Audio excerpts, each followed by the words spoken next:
Ladies and gentlemen, let me tell you something today that most people have never seen with their spiritual eyes.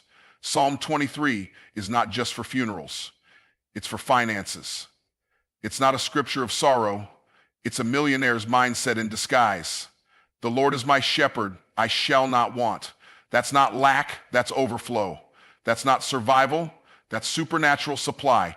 When you walk with God as your shepherd, you stop chasing money and start attracting provision.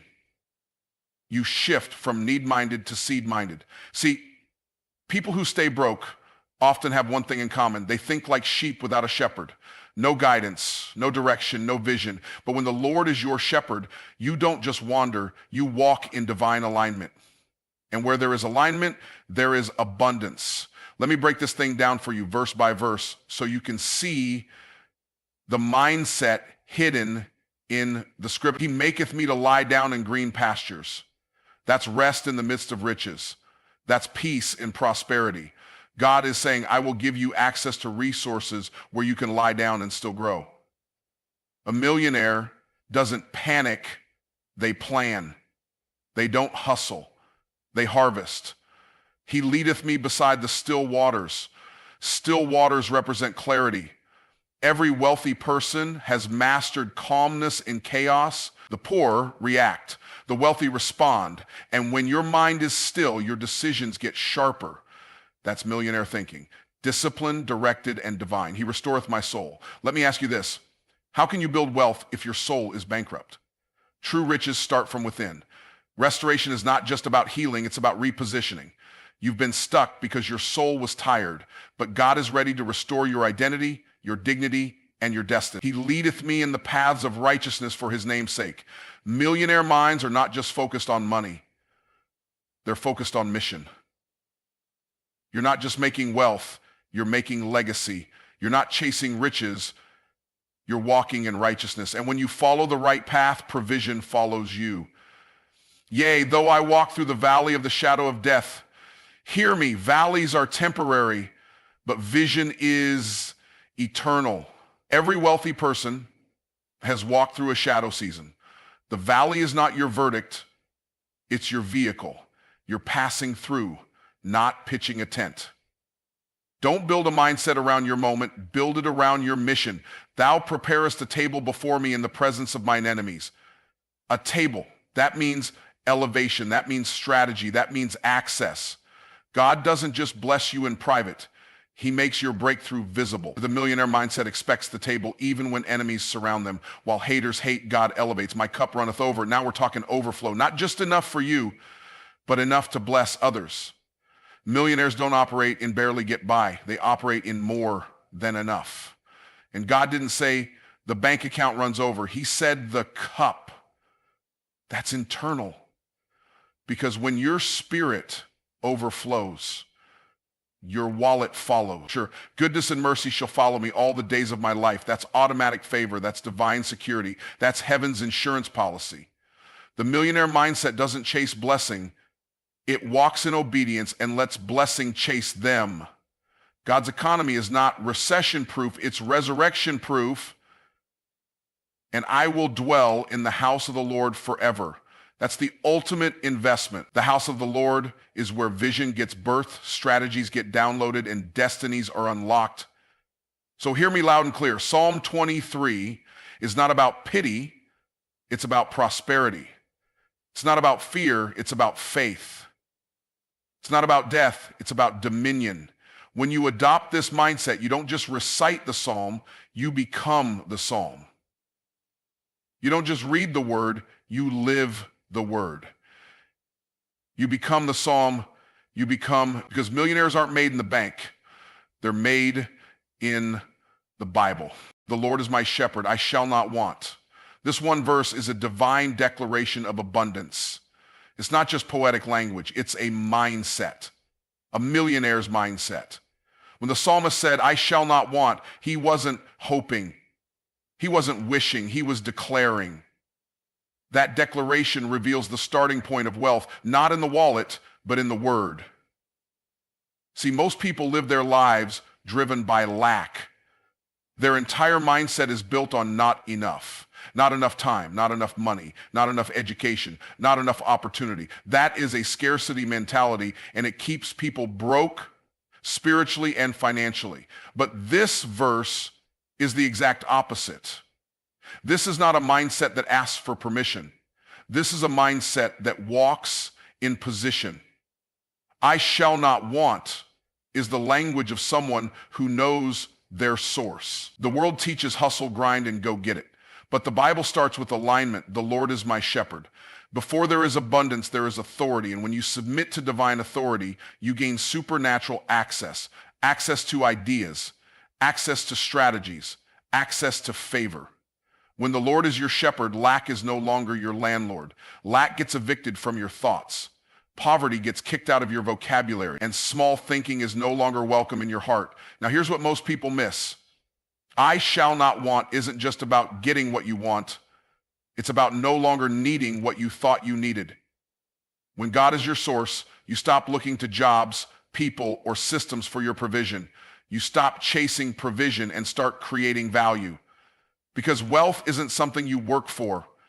It's something you walk in. It starts in the soul. Scripture says, beloved, I wish above all things that thou mayest prosper and be in health, even as thy soul prospereth.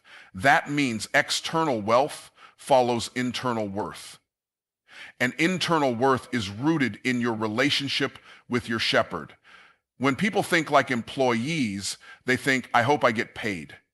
But when people think like kingdom entrepreneurs, they think, I shall not want. They know that if God is with them, nothing can stand against them. That mindset causes them to walk differently, talk differently, and show up differently. Scarcity makes people settle.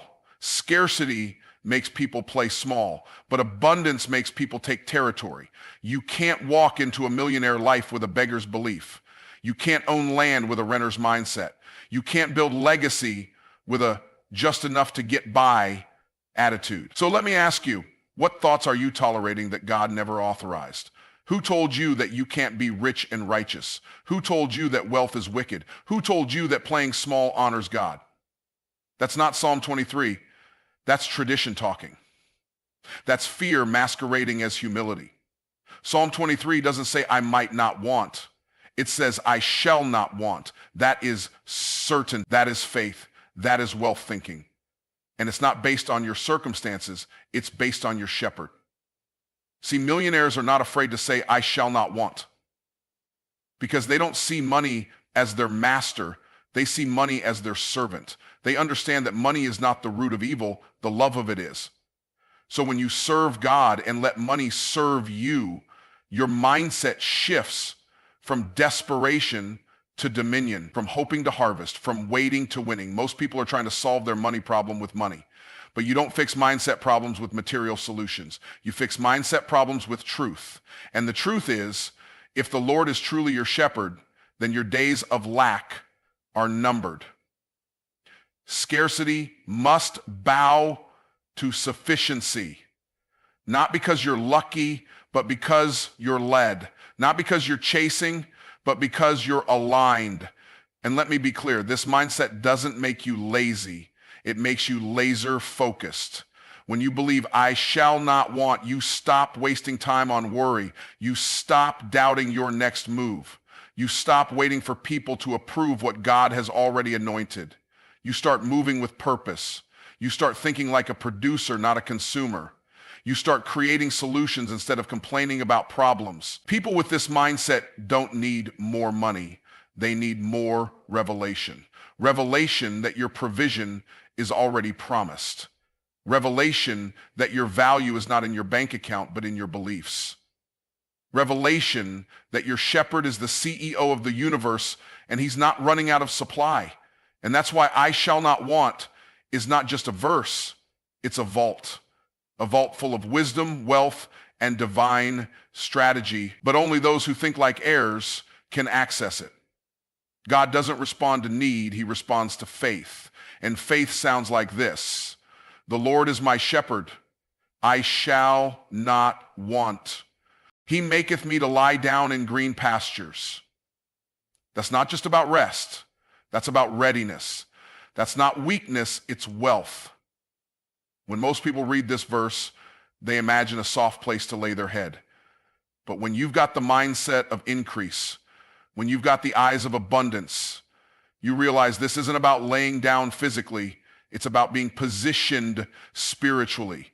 Green pastures are a symbol of prosperity, provision, and peace. And the fact that he maketh me to lie down tells me something powerful. Sometimes God has to force you into rest because you're too busy chasing something he already gave you access to. You've been running, grinding, pushing, striving, and all along the provision was waiting in a pasture, not a paycheck. The pasture represents a place of trust, a place where you're not hustling for survival, but resting in supply. And the millionaire mindset understands this. Rest is not inactivity, it's intentionality. It's choosing to trust God's system over the world's system. It's understanding that I don't have to chase every opportunity. Some blessings are attracted, not pursued. When a sheep lies down in green pastures, it's because it feels safe. It's not afraid of lack. It's not worried about wolves. That's what peace looks like when you're under the covering of your shepherd. But too many people operate with anxiety instead of authority. They're constantly looking for the next deal, the next client, the next dollar, because their mind is programmed for lack. They're standing in green pastures with a survival mindset. But the pasture doesn't change your life. The posture does. You can't receive what you won't rest in. When you walk with a millionaire's mindset, you learn to recognize the green pastures God has already placed in your life. For some, it's an idea. For others, it's a divine relationship. For some, it's a gift that's been buried under years of doubt and fear. The pasture doesn't always look flashy. It doesn't always look public, but it's green. And green means it's ready. Green means it's alive. Green means God has already made a way, but you've got to stop long enough to see it. There's a difference between motion and progress. And one of the biggest lies the culture will tell you is that if you're not moving, you're not growing. But God says, lie down, rest in me, trust me. Understand that your breakthrough isn't just in what you do, it's in what you believe. You can hustle your whole life and still miss the harvest if your heart is in survival mode. But if you learn to lie down in green pastures, to abide in the mindset of abundance, you will start to operate with calm confidence, not chaos, not confusion. But when God tells you to lie down, it's because he's about to reveal the next level. The millionaire mindset knows how to rest on purpose, not because everything is perfect, but because everything is promised. That's why it says he maketh me. Because if it were up to us, we'd keep running in circles. We'd keep chasing things that don't align with our assignment. We keep working ourselves into exhaustion, thinking that our effort is the key to our elevation. But God says, no. I'll make you lie down. I'll slow you down so I can set you up. And the location matters. He doesn't make you lie down in barren land. He doesn't make you lie down in dirt. He makes you lie down in green pastures. That means the ground is already fertile. That means the resource is already there. That means the opportunity is already prepared. You don't have to beg for the blessing. It's under your feet. You just have to change your posture. And the posture of a kingdom-minded millionaire is one of peace, not panic. Purpose, not pressure. This is where the poor and the prosperous part ways. Poor people think they can't rest until they've arrived. But prosperous people rest because they know who's driving. When the shepherd leads, the sheep can rest. When you truly believe God is your provider, you stop fighting every battle, chasing every check, and fearing every closed door. You realize if he led me here, there's something green here. If he planted me here, there's something prosperous here. If he made me lie down here, then something is about to grow. Some of you are standing in your green pasture, but you're treating it like desert. You're waiting for more before you move, but God is saying, rest in what I've already given you. Build with what you already have. Lie down in the land I've already blessed. And this is not passive faith. This is aggressive trust. This is what real boldness looks like, to rest in the middle of responsibility, to pause in the middle of pressure, to trust God enough to sit when everything in your flesh wants to sprint. You don't grow wealth by overworking. You grow it by obeying. You don't expand your impact by chasing.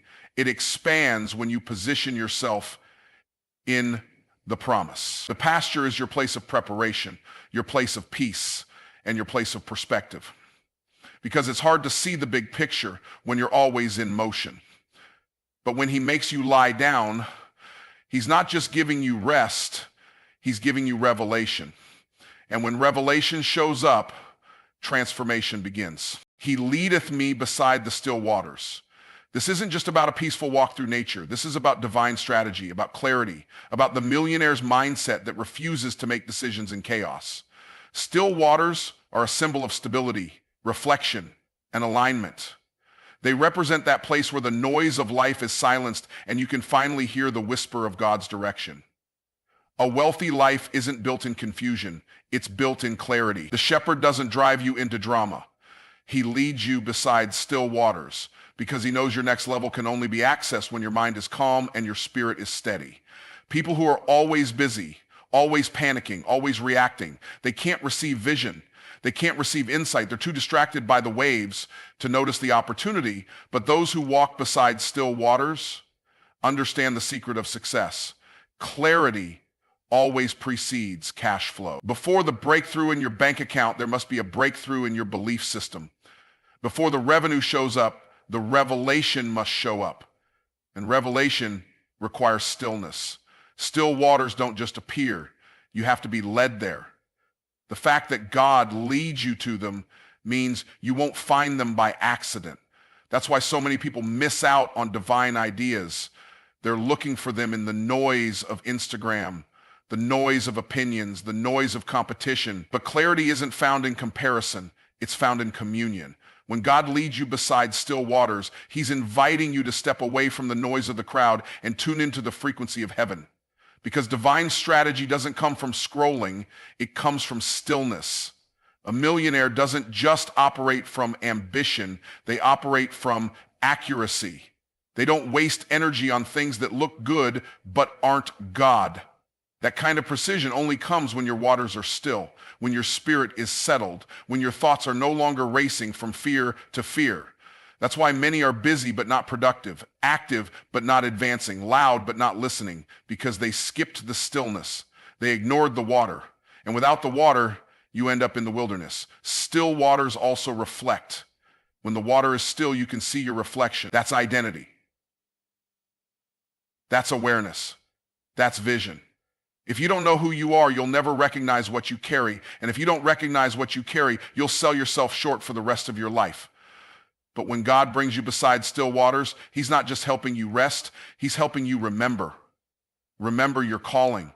Remember your covenant. Remember that you were created for dominion, not desperation. Too many people try to build wealth without identity. They chase the image but not the instruction. They want the platform but not the process. But when you see clearly, you build wisely.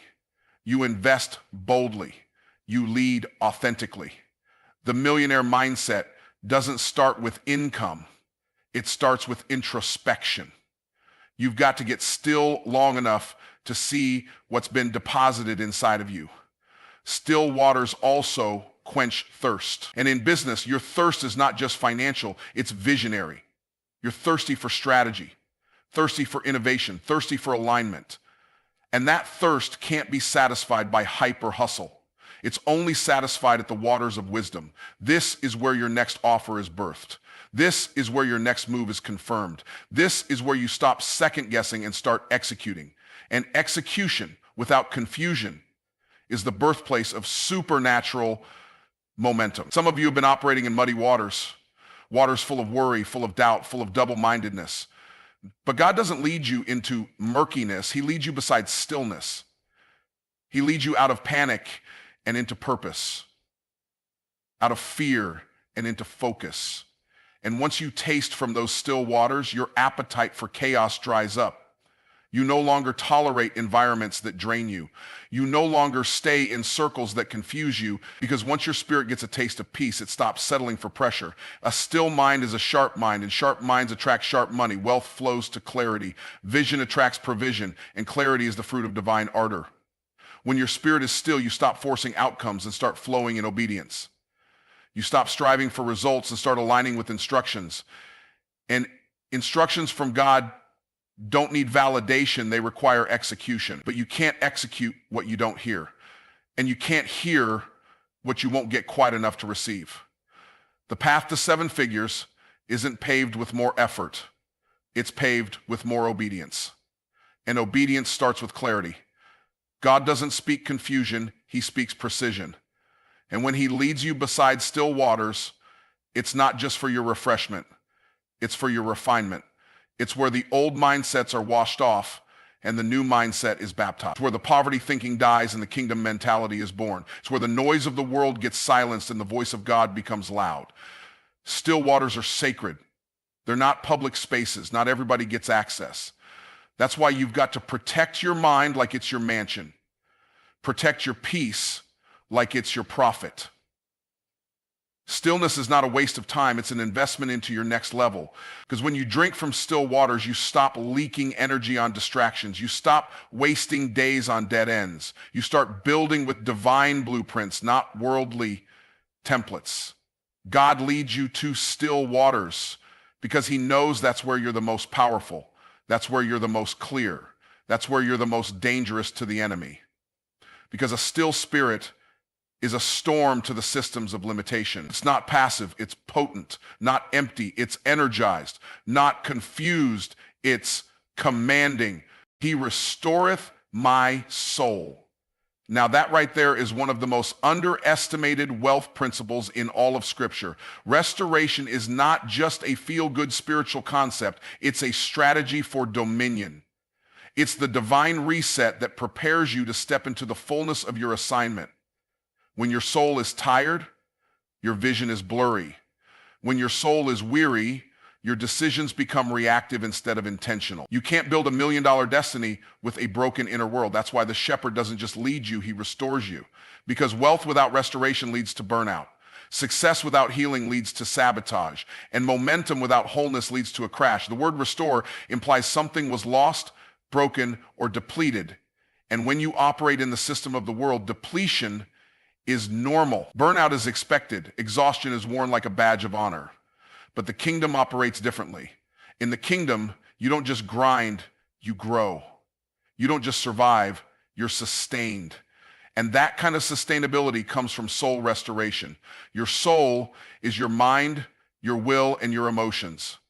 That means God is not just healing your spirit, he's renewing your thinking, resetting your desires, and stabilizing your emotional world. Because your soul is the command center for your decisions, and every wealth-building move you make flows out of that internal condition. If your soul is confused, your business will be chaotic. If your soul is anxious, your leadership will be inconsistent. If your soul is bitter, your relationships will bleed. And what most people try to do is fix external problems with external tools, when what they really need is soul restoration. They don't need another tactic. They need transformation. They don't need a new offer. They need a new outlook, because no matter how high you climb, if your soul is fractured, your future is fragile. And that's why the shepherd makes restoration a priority. Restoration is not a one-time event. It's a continual process. It's not just something that happens at the altar. It happens in alignment. Every time you submit your plans back to God, your soul is being restored. Every time you forgive someone who wronged you, your soul is being restored. Every time you choose peace over panic, faith over fear, obedience over option, your soul is being restored. And that restoration gives you the energy, clarity, and confidence to operate at the level God is calling you to. Because $1 million callings require $1 million capacity, and that capacity starts in your soul. Think about it. You can have the best strategy in the world, but if your mindset is rooted in trauma, you'll self-sabotage every opportunity. You'll underprice your value. You'll shrink in the face of visibility. You'll avoid necessary conversations. Why? Because your soul hasn't been restored. And a damaged soul makes dangerous decisions. But when God restores your soul, he's not just patching you up, he's upgrading you. He's pulling out the lies and planting the truth. He's removing the guilt and installing grace. He's erasing the fear and writing a new script based on faith. Restoration brings your past into perspective. You stop looking at your failures as disqualifications and start seeing them as preparation. You stop hiding your story and start harnessing it. You realize that the moments that tried to break you were actually building your brand.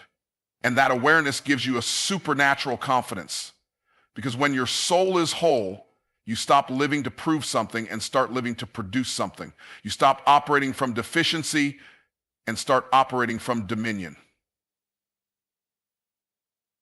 That's millionaire thinking.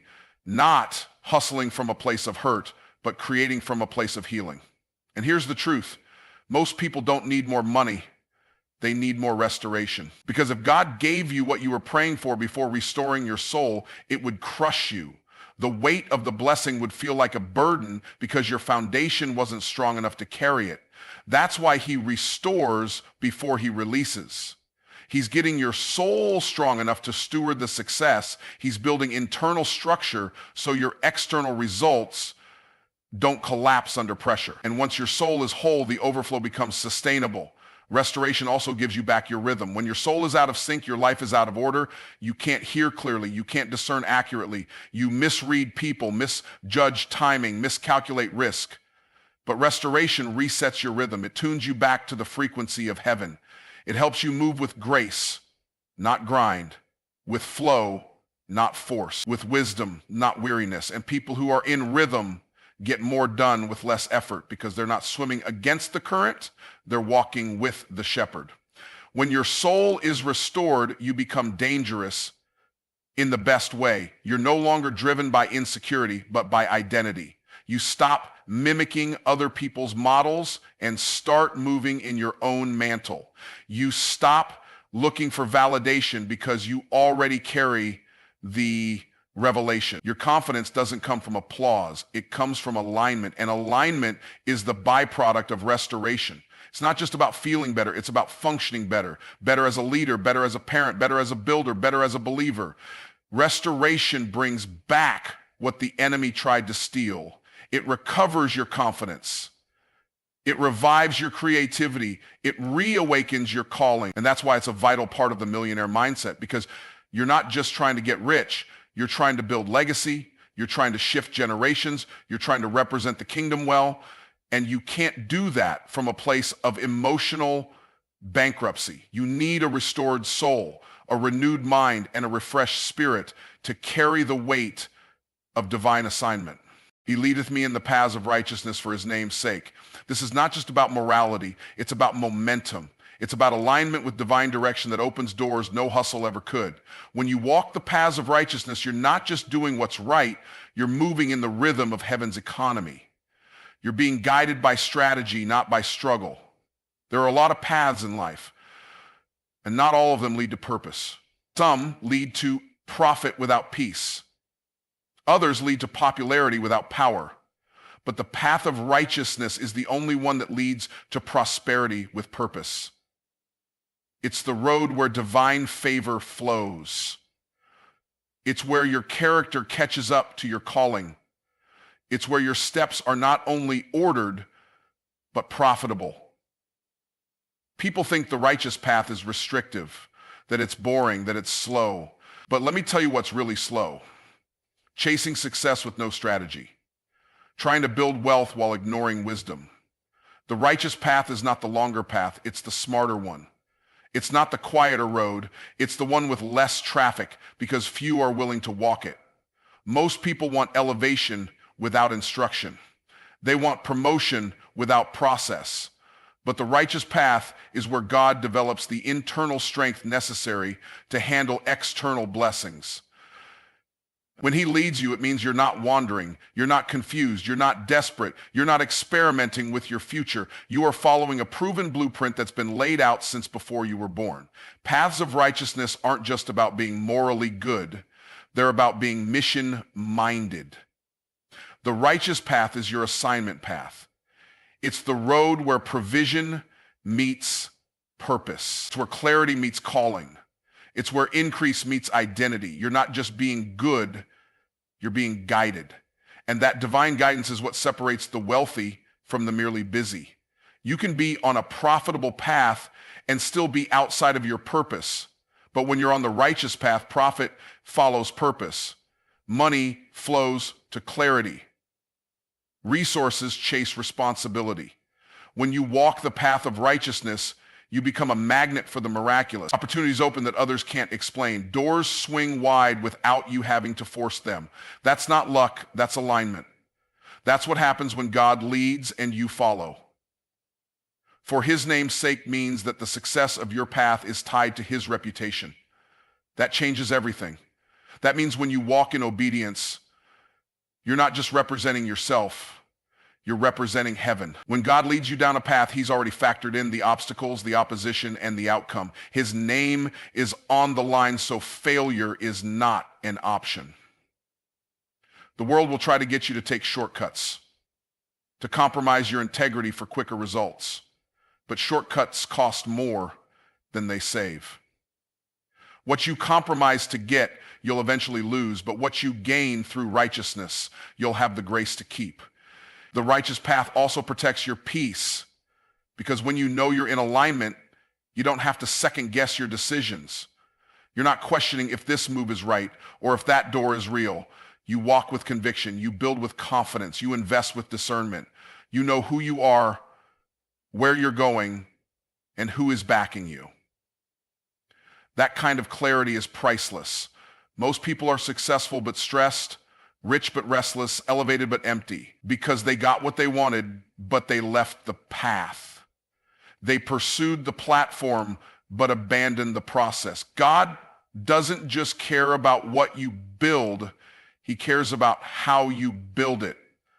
He doesn't want you to just make money. He wants you to move in integrity. That's the righteous path. It's a path that keeps your hands clean and your vision clear. It's the path that builds not just wealth, but legacy. It doesn't just make you rich, it makes you righteous. And righteousness is attractive to heaven. It attracts favor. It attracts open doors. It attracts the kind of opportunities that aren't even on your radar yet. The righteous path isn't always easy. Sometimes it feels slow. Sometimes it feels quiet. Sometimes it feels lonely, but it's never without reward. Because every step on that path is ordered. Every delay is strategic. Every obstacle is an opportunity for your faith to mature. And that maturity prepares you for the weight of the blessing that's coming. If you skip the righteous path, you skip the development. And if you skip the development, you short circuit your destiny. But when you stay on the path, your elevation becomes inevitable. You start seeing money differently. It's no longer your master, it's your messenger. It tells the story of your obedience. It reflects the excellence of your stewardship. It becomes a tool for transformation, not just a trophy for validation. The righteous path turns money from a struggle into a seed. You begin to multiply, not just maintain. You start to create, not just consume. You start to lead, not just labor. Because on the righteous path, your output increases as your obedience deepens. This path also gives you authority. Not just influence in the marketplace, but spiritual authority that governs atmospheres. People start to notice that you're not just skilled, you're sanctioned. You're not just trained, you're trusted. You're not just profitable, you're prophetic. You make moves that don't make sense to man, but are undeniable in impact. You launch what others are afraid to even imagine. You say yes to assignments others decline because you know you're not just moving for you, you're moving for his name's sake. And when his name is attached to your path, you walk in divine insurance. Heaven has a vested interest in your success because your life becomes a living billboard of God's integrity. Your business becomes a platform for his brilliance.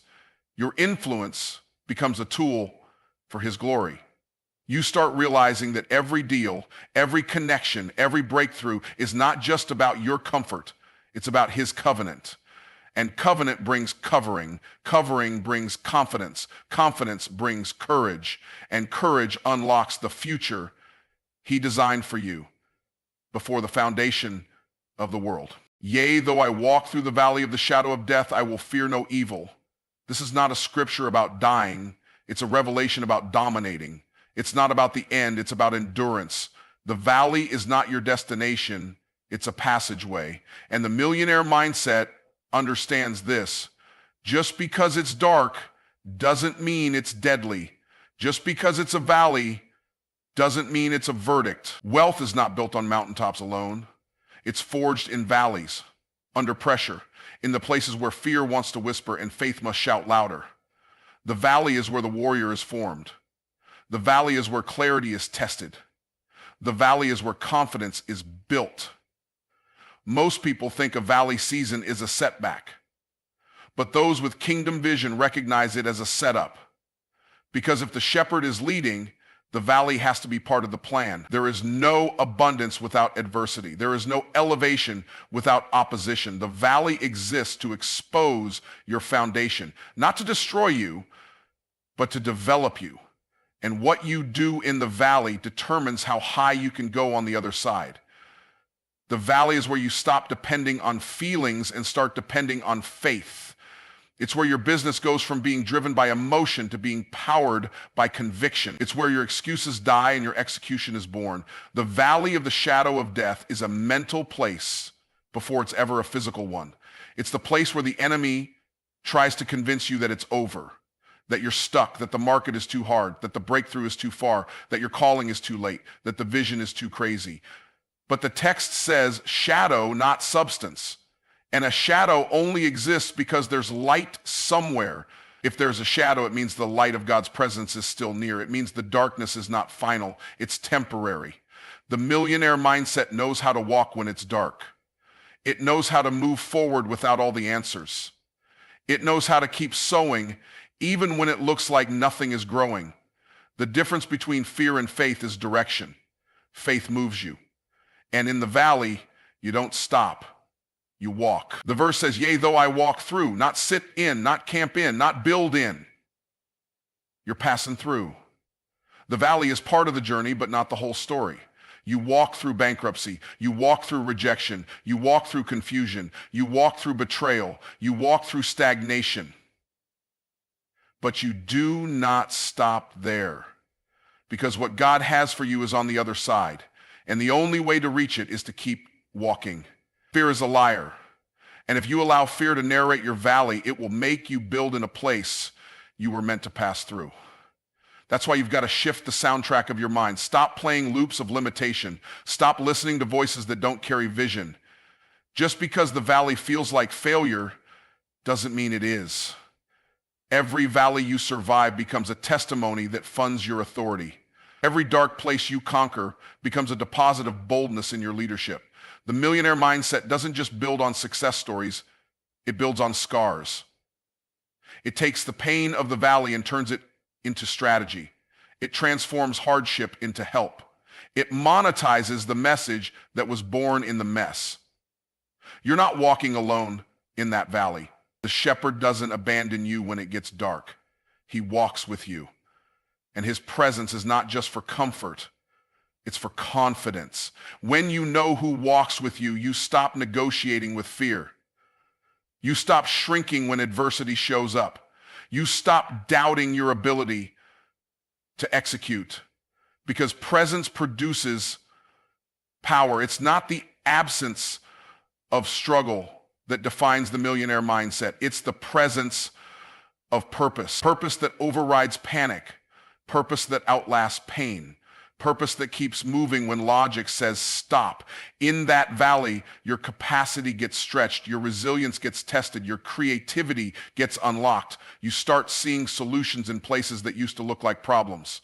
You stop waiting for motivation and start walking in discipline. You stop crying over the delay and start learning from the detour. Valleys are not there to stop you. They're there to strip you of every mindset that can't go with you to the next level. That's why some things had to die in the valley. That's why certain people left. That's why some doors closed, because the valley is sacred soil. It produces the kind of character that money can't buy. People who've never walked through valleys will never understand the weight you carry. They'll see the fruit, but never understand the fight. They'll envy the platform, but never recognize the price. But those who've walked through their own valley know that you don't come out the same. You come out with vision. You come out with grit. You come out with a knowing that can't be shaken by numbers, critics, or failure. You walk out of the valley with the kind of faith that can fund a future, lead a generation, and build something that hell itself can't cancel. The valley also teaches you to listen differently. When it's dark, your ears become more important than your eyes. You can't always see the next step, but you can hear the voice of the one who leads, and that voice will never steer you wrong. In the valley, your discernment sharpens, your dependency deepens, your trust matures. You learn to build without applause, to move without approval, to grow without guarantees. And that kind of maturity becomes the bedrock of your wealth. Because money without maturity leads to manipulation, but maturity multiplies money. The shadow of death may loom, but it cannot touch you. Not when you're covered, not when you're led, not when your mission is bigger than the moment. That's why you don't fear, you don't flinch, you don't fold.